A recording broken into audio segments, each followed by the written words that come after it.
Imaginez, sous les rues animées de Rome, un lieu où la mort n'est pas cachée, mais exposée dans une mise en scène à la fois magnifique et terrifiante. Un endroit où les murs ne sont pas peints, mais recouverts de milliers d'os humains.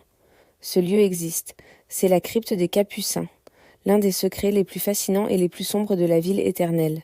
Ici, des crânes, des fémurs et des vertèbres ne sont pas simplement empilés, ils sont transformés en œuvres d'art macabre. Des lustres faits de colonnes vertébrales, des rosaces composées d'omoplates, des motifs floraux dessinés avec des tibias. Chaque recoin est un chef-d'œuvre morbide. Mais pourquoi des moines ont-ils créé un tel sanctuaire? Est-ce un simple lieu de méditation ou cache-t-il une malédiction bien réelle? Aujourd'hui, nous allons descendre dans les profondeurs de Rome pour percer les mystères de la crypte la plus hantée d'Italie. Accrochez-vous, car ce que vous allez découvrir risque de vous glacer le sang. Pour comprendre ce lieu unique, il faut remonter le temps jusqu'au XVIIe siècle. En 1626, le cardinal Antonio Barberini, un homme puissant et membre de l'ordre des Capucins, ordonne la construction d'une nouvelle église, Santa Maria della Concezione. Quand les moines s'y installent, ils ne viennent pas seuls. Ils emportent avec eux les restes de leurs frères décédés, enterrés dans leur ancien monastère. Mais au lieu de leur offrir une nouvelle sépulture, ils décident de faire quelque chose de radicalement différent. Ils vont utiliser ces os pour décorer leur nouvelle crypte. Pourquoi un tel choix, qui nous semble aujourd'hui si étrange? Pour les moines capucins, la réponse est spirituelle. Fidèles à l'humilité de saint François d'Assise, ils voient la mort non pas comme une fin tragique mais comme un simple passage vers l'éternité.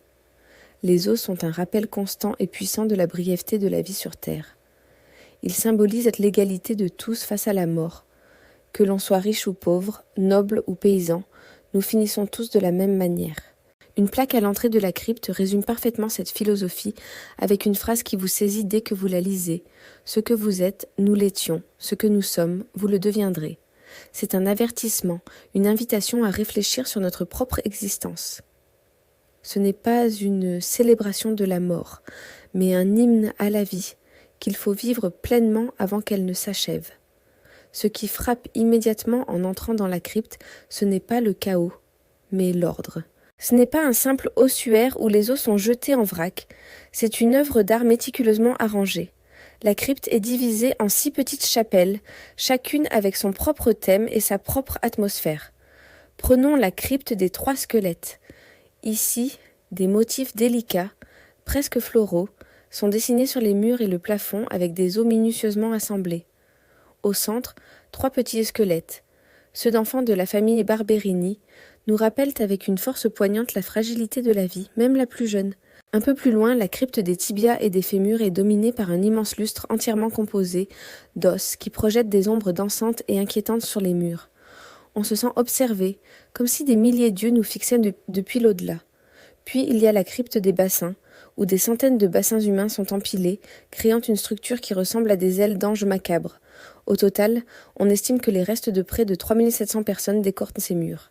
La majorité étaient des moines capucins, décédés entre 1528 et 1870. Mais on y trouve aussi les ossements de quelques bienfaiteurs de l'ordre, et même de quelques pauvres romains. Alors que les familles riches de Rome se faisaient construire des mausolées spectaculaires pour afficher leur statut même dans la mort, les Capucins ont choisi un message radicalement différent. Ici, les os des riches et des pauvres se mêlent de sans distinction, prouvant que face à l'éternité, les titres et la fortune ne signifient plus rien. Pour les moines qui vivaient ici, la crypte était un lieu de prière et de méditation quotidienne. Imaginez-les, marchant dans ces couloirs silencieux, entourés par les restes de leurs prédécesseurs. Chaque crâne, chaque os était un rappel de leurs vœux de pauvreté et de la nature éphémère de leur passage sur terre. C'était un outil spirituel puissant, destiné à les rapprocher de Dieu. Mais pour les visiteurs d'aujourd'hui, l'expérience est tout autre. L'atmosphère est lourde, presque oppressante. Beaucoup décrivent un sentiment de malaise, une tristesse inexplicable qui s'empare d'eux en parcourant les chapelles. Certains vont plus loin et affirment avoir senti une présence invisible, comme si les esprits des moines veillaient encore sur leurs ossements.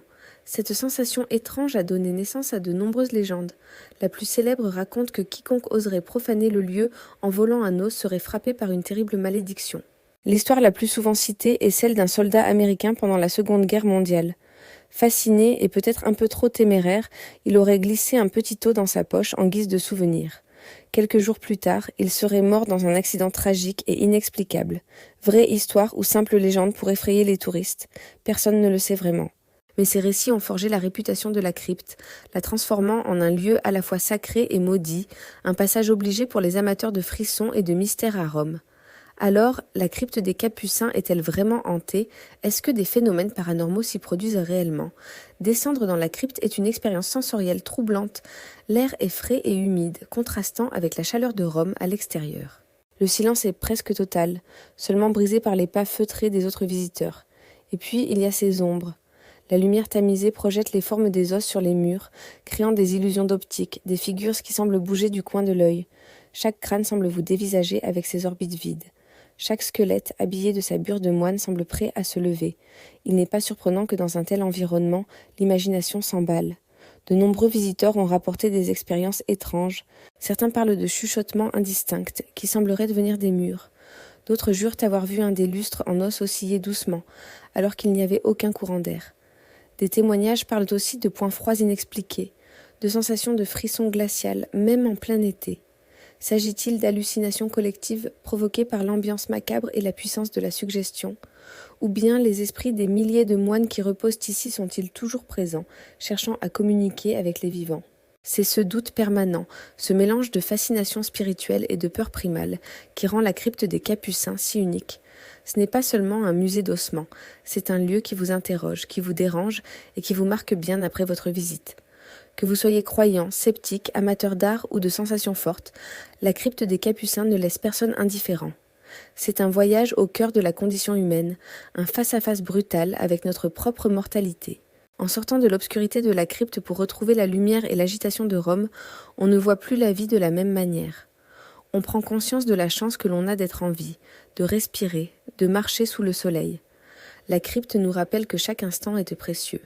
Plus qu'un lieu hanté, c'est une leçon de vie sculptée dans la mort elle-même. Alors, la prochaine fois que vous irez à Rome, oseriez-vous descendre dans les entrailles de la ville pour affronter ce spectacle à la fois terrifiant et sublime? C'est une expérience que vous n'oublierez jamais. Merci d'avoir regardé cette vidéo. Si ce voyage dans les lieux les plus mystérieux du monde vous a plu, n'hésitez pas à vous abonner et à activer la cloche pour ne manquer aucune de nos prochaines explorations. À très bientôt